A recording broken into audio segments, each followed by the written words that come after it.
Hi, today is May 12th, 2024, and here are my poems for the day. The first one is poem number 735 for the year, The White Streak. The white streak kept moving across the computer as I was writing. It took a while for me to see that it was the reflection of my shoulder and my arm, because I happened to be writing with my shirt off and the sun was hitting it just right.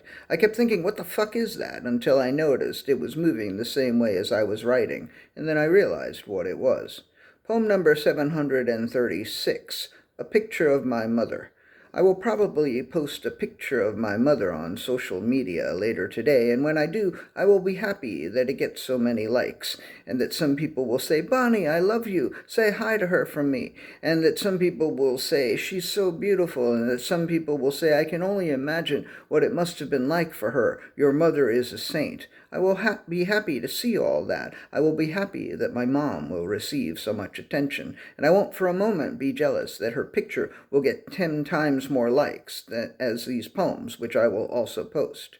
Because I love my mother even more than I love attention, or writing, or anyone else except for her granddaughter, and I was very happy this morning to be able to call her and wish her a happy Mother's Day, and tell her I love her, and when I see her, I can tell her about all the likes her picture got, and maybe that will make her happy too.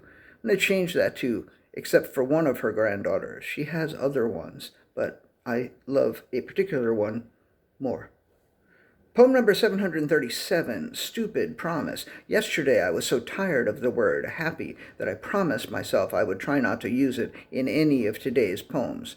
That was a stupid promise. Poem number 738, The Real Deep Down.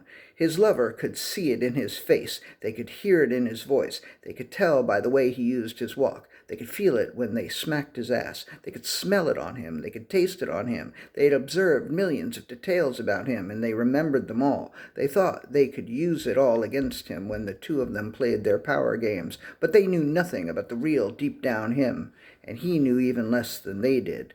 Poem number 739, Well Worth It. It diminished in size significantly, and then increased in size again, and it did this over and over again throughout the course of the day, and it was as annoying as fuck. One had to make repeated adjustments in order to do anything. One sometimes had great difficulties accommodating the girth. One sometimes could not locate it when it was at its smallest. One sometimes had trouble concentrating. One often got disoriented over the shifts in perspective that accompanied the enormous swings in size. But the young child loved to blow up the balloon and then let go of it and then look for it and find it and blow it up again. It was well worth it. Poem number 740, The Lack of Timely Words. It was obvious that the guy had worked hard. I don't believe he worked harder for me than he usually did. I believe he had a system in place that he implemented with everyone. I'd like to think that he worked less hard for me than he usually did for many of his clients, because then I'd feel less guilty for going another way. I'd like to think that he believed that he was competing, I'd like to think that he believed that because he was competing, he had to pressure me and maybe bend the truth a bit. Although I believe I was completely honest, if not completely forthright, over the course of our interactions, I couldn't help but feel some guilt over the way it all went down. But when I texted him within 10 minutes after I had received word on Friday to let him know that an offer I had made elsewhere had been accepted and that my search was over, I expected a text of acknowledgement, or even perhaps congratulations. And I am grateful that more than 36 hours have passed without a response from him, as that lack of timely words has mitigated my guilt considerably. And the last poem of the day, poem number 741, Okay.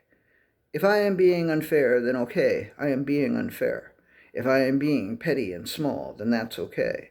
But I have made some big mistakes that have harmed other people considerably, and that is not okay, and that will never be okay, and I will never be okay about that, and I will never be okay with that, and I will never be okay about that. But that's okay. All right, that's it. Thank you. See you tomorrow, and I appreciate you.